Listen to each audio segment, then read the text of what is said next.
Hello, everybody. This is Abishai, and welcome to What Israel Is.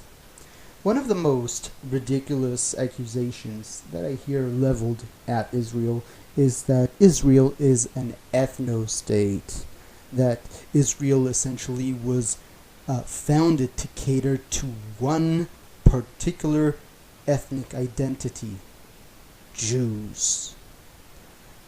Hopefully, if you've been listening to my little channel here, I've been able to disabuse you of the notion that Jews are a monolith identity, and that even if you believe, as I do, that ultimately Jews share the same geographical and genetic and cultural origin, that they have diverged throughout the centuries greatly, and today the Jewish identity is a multi-ethnic and multicultural one.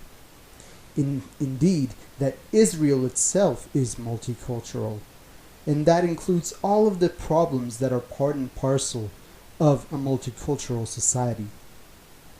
Statistics are a bit of a problem to get, because censuses go by continent and country of birth, and so, for example, French Jews, the majority of which are of North African origin, count as European. And native Israelis, who are third generation in the country, all count as simply Israeli, regardless of their original heritage. And with that in mind, also keep in mind that the Great Mizrahi exodus from Muslim countries was in the late 40s throughout the 50s. And so a majority of Mizrahis today are native Israelis and would count as such in these censuses. But intuition and familiarity with my society in which I live tells me that Mizrahi and Sephardi Jews are either a majority or a plurality in Israel. So, first, a brief history. The Israeli Labor Party was pretty racist. There are no two ways to go about it. The old institution was comprised of bourgeois socialists from the former Russian Empire who disdained the traditionalist, uneducated Jewish shtettlers or villagers of Eastern Europe, and held in contempt the Jews of Germany, and saw the Jews of Muslim countries as little more than a tool or a weapon to defeat the Arabs with. Racial tensions bubbled over to race riots in 1959, and this was the stand-in Prime Minister's response. We needed to be more selective in our immigration policies, but we are now doomed to receive them, and we'll know what a jungle we're preparing for ourselves. Yeah, later on he was also elected to be the Prime Minister. So, again, no question about the Labour Party being racist. Later, in the 70s, we saw the formation of a local Black Panthers chapter, which partook in protests against racist policies in city planning and resource allocation. But despite the name, it was not intended, but rather rose kind of spontaneously and was dubbed Black Panthers rather by the institution, despite the fact that none of the people in question were actually black. Though one could say that Mizrahi Jews are typically darker than Ashkenazis. Okay.